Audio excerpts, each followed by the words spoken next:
ایک چھوٹا سا گھر کی زندگی ہے نا، گھر کی زندگی،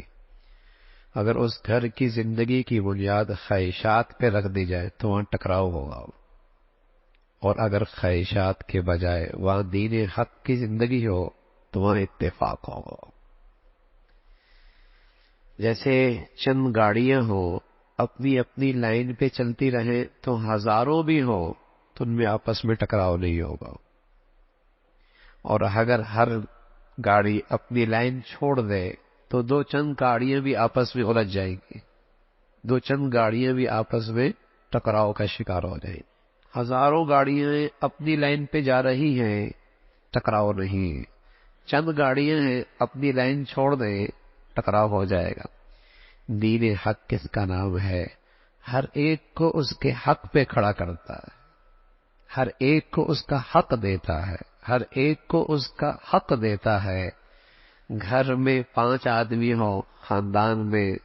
10 آدمی ہو، قوم میں لاکھوں آدمی ہو، اگر دین حق پہ یہ معاشرہ کھڑا ہوگا ٹکراؤ نہیں ہوگا،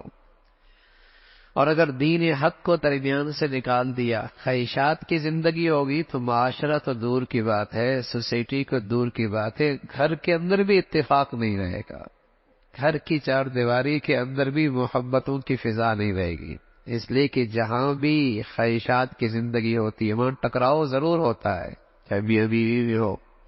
چاہے بیٹے اور باپ میں ہو، چاہے بیٹی اور ماں میں ہو، چاہے بھائی اور بھائی میں ہو، ٹکراؤ ہوگا۔ اور اگر بنیاد زندگی کی دین حق پہ آ جائے،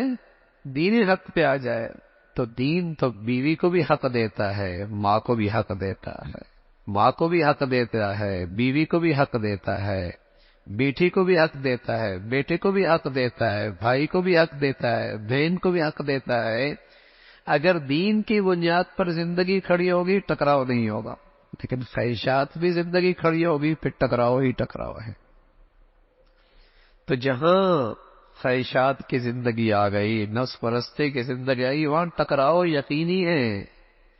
اور جہاں دین حق ہے سبحان اللہ وہاں محبت ہے، وہاں اتفاق ہے۔